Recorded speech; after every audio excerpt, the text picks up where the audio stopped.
Hello everyone, how's it going? I'm doing great. We left off last time with Neji and Naruto facing off in the tuning exams. I really like Neji, but there's something about his outfit that makes me think of him as a little boy. I believe it's the shorts, makes me think of a school uniform. And what even is the weather in the Leaf Village? Is it hot or is it cold? Because some people are in shorts and some are in hoodies and trench coats. I really hoped that Iruka-sensei was watching so he could see how far Naruto has come, but unfortunately school is in session. If he could see how much he's improved, I'm sure he would worry about Naruto less, or maybe he would just be concerned that Naruto is pushing himself too hard. I'm not sure there's any way to get Iruka-sensei to stop worrying. We see that Kabuto killed an Anbu Black Ops and took the uniform, and so Akamaru did spot a villain that time. What a good boy! Maybe there should be more dogs like Akamaru strategically placed around the arena. As the fight continues, I'm impressed with Naruto. He purposefully holds one of his clones back to trick Neji into believing that's the real Naruto, and it worked. You're the real one, aren't you? Naruto! He held one of his clones back to deceive me, to lure me into a trap. You thought I'd be too much of a chicken to attack you myself? Well, think again! Ha! But Neji is just too much of a badass, and he does a cool new move, using his chakra as a spinning force field. And Lord Hyuga is very surprised to see him using the technique, which he called rotation. This ninja art is a secret known only to the main branch, but it seems Neji figured it out all on his own. Stupid main branch could have had this prodigy amongst them, but they had to go and be dicks. Have we been surpassed by this branch family? Certainly looks like it. Neji is so impressive that I'm starting to root for him over Naruto, and I feel guilty. He's just so good. He deserves to win, you know? He's doing so many things. 16 tall! 32 tall! 64 tall! He hit all of Naruto's 64 chakra points, and he is not even breathing heavy. Hinata's dad makes a comment that may suggest he's not on board with this whole main family, side family thing. Is he actually a good man? In that other flashback, he said Hinata was of no use to the family, right? That's not very nice. Naruto, taking inspiration from Lee and Hinata, gets back to his feet. And Neji is like, my dude, please just stop. I don't have anything against you personally, but I could seriously injure you. And to drive that point home, Hinata is coughing up blood from the injuries he gave her a month ago. And sneaky Kabuto offers to help, and what is he up to? I think he may genuinely want to help her, but he is also on the bad guys team, so that's suspicious. Naruto tells Neji that he had something against him because he was so cruel to Hinata. And he doesn't even deny it, just, what's that got to do with you? He then goes on to explain exactly what the Hyuga clan does, and I did not realize it was this level of intense. In my mind, the main branch and the side branches separated maybe 100 years ago to form almost two distinct bloodlines, one subjugated over the other, but it's way more hectic than that. Neji and Hinata's dads are twins, and he became the main family and the dad the side. Everyone who is not the oldest child and not the oldest child's child is given a curse mark that allows them to be controlled through pain and the threat of death. That means that the entire Hyuga clan, aside from a handful of people at any given time, can control all the others and force them into service. In this kind of system, there would be no familial bonds really. Can you imagine growing up knowing that your older sibling is going to one day seize control over you, that you will lose your autonomy? You can't possibly have a happy childhood together. And not only will they control you, they will control your children as well, your grandchildren, and on and on and on. It's such a despicable system. Someone entered the main household and abducted Lady Hinata. Lord Hiyashi quickly caught and killed the man. A life for a life. If there was to be peace, Lord Hiyashi must die. Essentially, Neji's dad was killed in the place of Hinata's because they're identical twins. I feel as though Neji doesn't just hold the Hyuga clan responsible, but the Hokage and the entire Leaf village. He says the Leaf village was complicit in his father's death. Oh man, poor Neji, no wonder he's so angry. And Hinata's sister reacts in shock. And are you telling me that everyone can hear them talking? There's no way. The audience is so far away. Unless there's a whole sound system rigged up, or maybe some fancy jutsu or chakra in the ears or something like that. Whatever it is, the Hyuga clan is a horrible family. I don't even know if you can use the word family. I definitely wanted to know all of this information, but it does bother me a bit that all this conversation happens in the middle of a fight. I don't like it when the action stops in order to deliver a monologue of this length. If you're going to do it quickly, so the tension of the fight isn't lost. Maybe Hinata isn't suited to being the head of the family because she's so sweet and kind. Maybe her father doubts her willingness to control everyone with pain and the threat of death. And I know it wasn't fair, and maybe you're upset about that. I understand. But that's got nothing to do with destiny! If you think I'm buying that, you're wrong! We are all given a destiny at birth, and it's pointless to fight against it. You don't know what it's like to be branded with a mark that sets you apart. A mark that can never be wiped away! Sadly, Naruto knows exactly what that's like. This anime is just about traumatized children identifying with each other's trauma. This is the third time Naruto has identified with a deeply wounded child because of his own deeply wounding childhood. He also points out that beating Hinata to a bloody mess isn't exactly serving the main household, and he's got Neji there. And speaking of Hinata, Kabuto saved her, and I wonder why. He's obviously here for nefarious reasons, right? I'm feeling like the anime has given one or two seeds that he's not completely bad. Is this going to be a Zuko type redemption arc? Naruto's chakra is completely used up and he realizes he can use the fox's chakra. And there's a bunch of mini flashbacks showing his journey so far, and this anime uses this technique of storytelling too much. We don't need so many long flashbacks.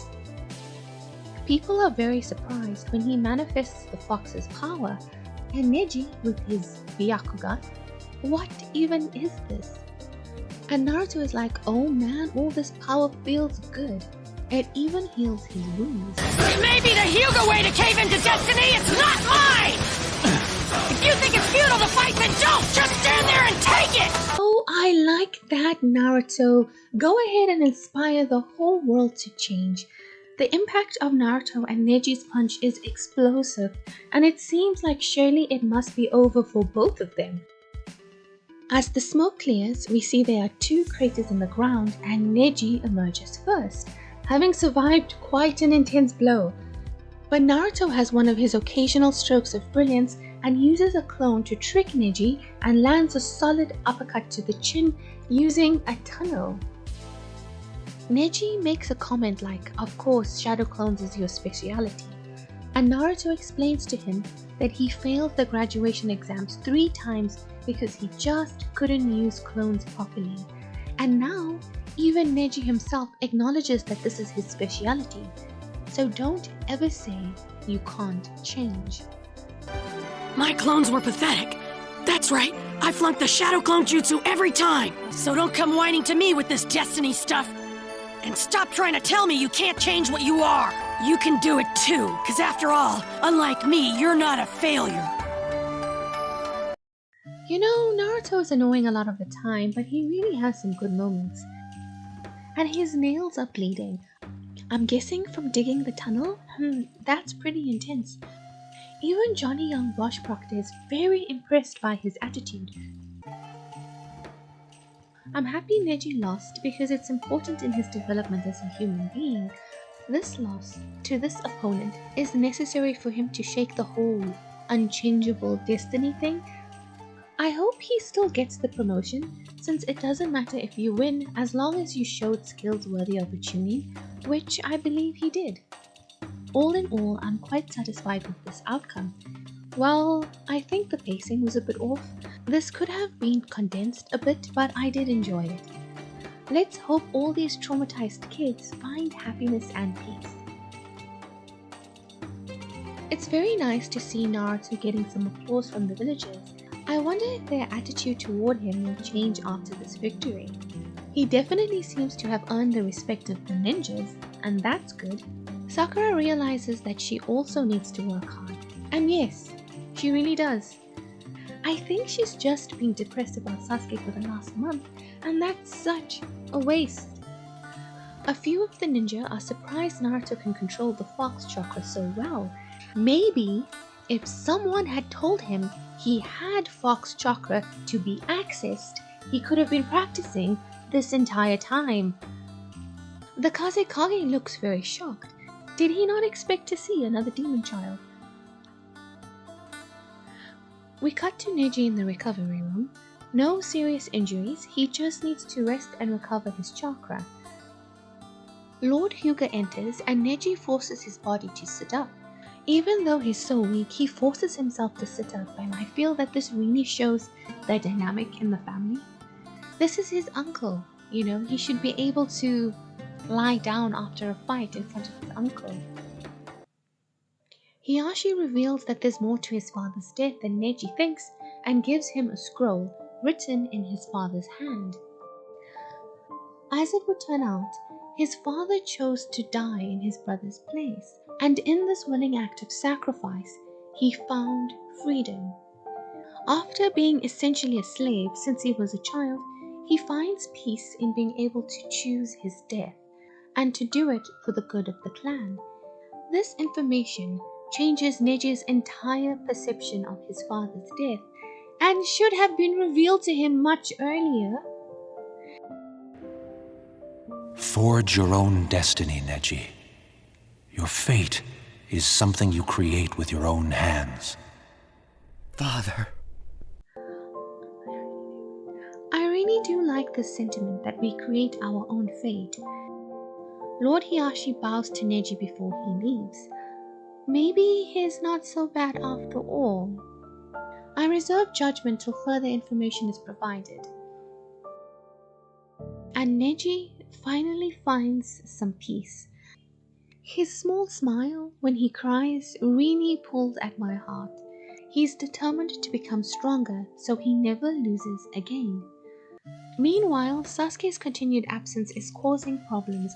The crowd is getting restless, as most people came to see him in particular. Baki worries that Gaara has already killed Sasuke, but we know that's not the case. I don't know if he'd even attempt to take on both Kakashi and Sasuke. But anyway, I'm a little bored by this whole where is Sasuke? Should we wait for Sasuke stuff? He better have a good reason for being late or make a grand and cool entrance. In the end, they decide to postpone his match. And this appears to mess up the Sand Ninja's plans. It seems like they hinged on Gaara going first or on keeping Kamakura's jutsu a secret, so he withdraws, which angers the crowd and makes the Hokage very suspicious. The Kages are staring at each other with a lot of tension. Tamari goes down for her fight, and she does look quite cool floating down on her giant fan. But her opponent isn't nearly as eager for the match and is contemplating tapping out too. What are you doing moving these matches up like this? Why does it have to be my stupid match that gets pushed up? Oh man, this is such a drag. Maybe I'll withdraw too. Alright! Go on, Shikamaru, you can do it! Yeah, Thanks a lot, Naruto. I laughed out loud when this happened. Naruto has his funny moments. And why is the Kazekage so insistent that they wait for Sasuke? Is it because he wants all the important people to see Gaara's skills? After all, this is like a business conference, right? An exhibition to sell the latest merchandise.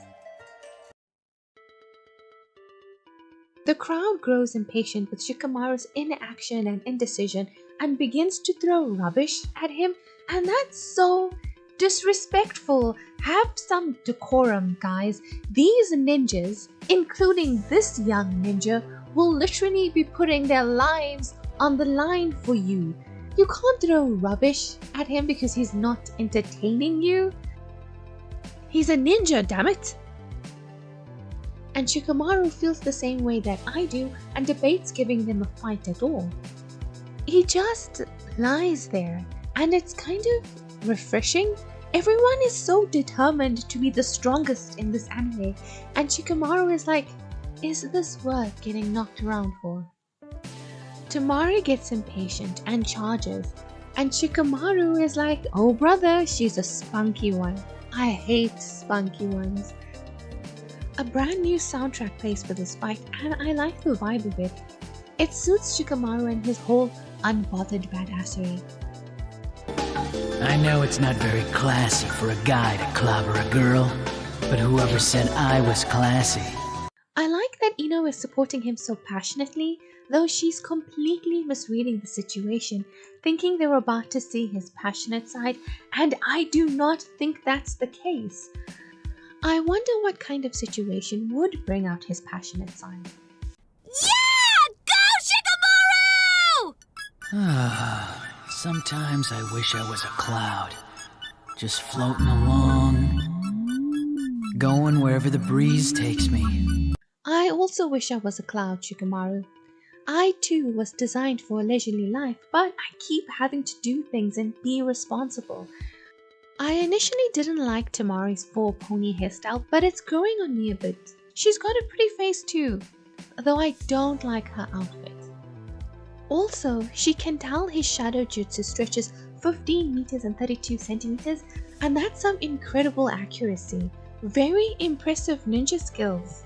Asuma reveals that Shikamaru is incredibly lazy but has the mind of a general and is always beating his sensei at strategy games like shogi. Asuma had his IQ tested, and my lazy boy is straight up a genius. He probably didn't even have to cheat in the first round of the exams, but I bet he did because it was easier than thinking. Temari is intelligent too, and I like how she thinks. She's really trying to build a strategy. Shikamaru is staying out of her way and obviously building his own plan, and she is trying to decipher his plan and build her own.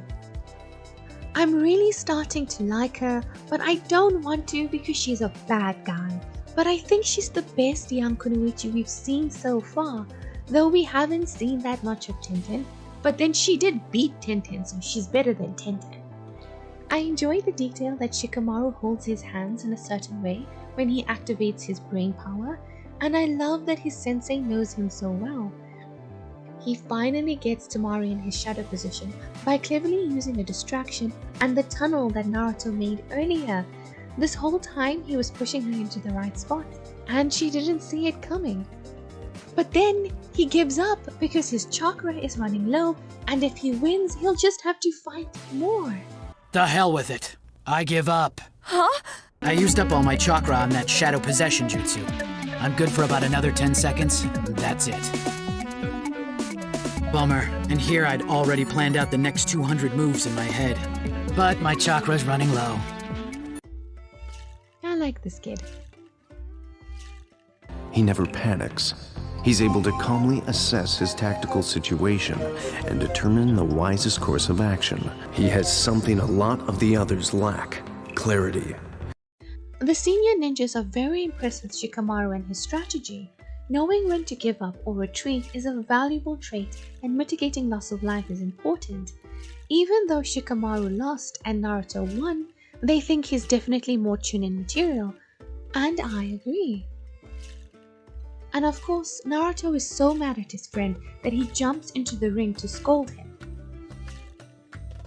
I noticed in the information booklets that the crowd has that there's a question mark on the leader or the sensei for the sand ninjas, and I thought that was Baki.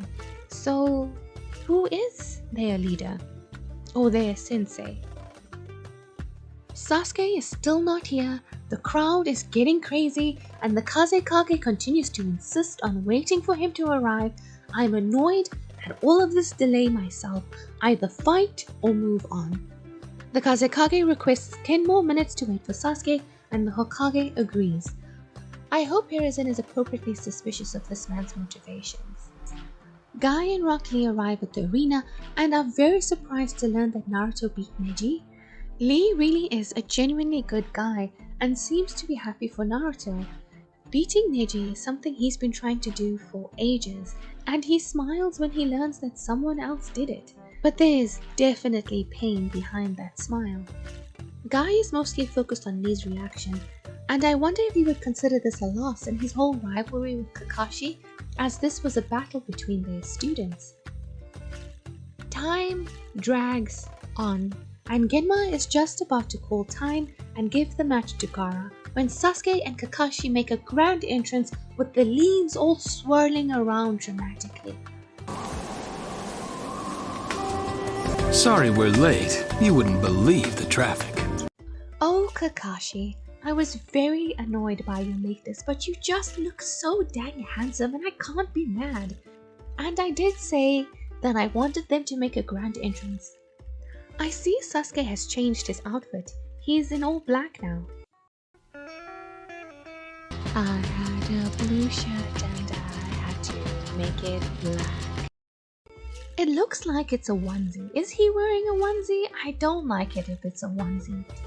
His hair is longer too, and so is Kakashi's, and that's a nice touch to show that they've been so busy training and they've been out in the wilderness and they haven't been able to cut their hair. Damn, what a show-off, making us all wait around like he was Emperor of the Universe. To be honest, I feel the same way. I'm actually a rules person, and Sasuke should have been disqualified right at the beginning. When Naruto tried to enter late, they told him he couldn't come in, and it's only because of those bulls that he got in. But we're willing to twist ourselves into knots for the Uchiha kid? Anyway, Naruto is all, I thought you wouldn't come because you'd have to fight me, and Sasuke is like, even though you won, you're still a loser. So, to translate, Naruto said, I missed you, bro, and Sasuke said, I missed you too, bro. He even smiled at Naruto. Guys, the bromance is back on track. Also, doesn't this angle make him look like he's got a really thick neck? In the audience, Rock Lee has an emotional moment as all he can do is watch others accomplish his goals. My heart really goes out to him. As Gaara is heading down, some thugs threaten him, urging him to lose the fight so their boss doesn't lose his bet. And so, of course, these guys are just an appetizer for him because his sand eats them, and then he just continues on his merry old way. Shikamaru and Naruto are truly shaken by what they witnessed and his overall aura. The episode ends with Sasuke and Gaara squaring up. Sasuke also looks kinda sad, don't you think? Or maybe this is just his serious face. Or for him, the stakes of this fight isn't just becoming a Chunin, it's whether or not he's able to attain enough strength to avenge his clan. After all this Hyuga stuff, I wonder what dark secrets the Uchiha have. And I'm going to end this video here. Thank you for watching. I appreciate your time. If you like this video, please like this video, subscribe to the channel if you are new. I hope that you have a really good day, a really good week. See you in the next one. I'm Kayla. Bye!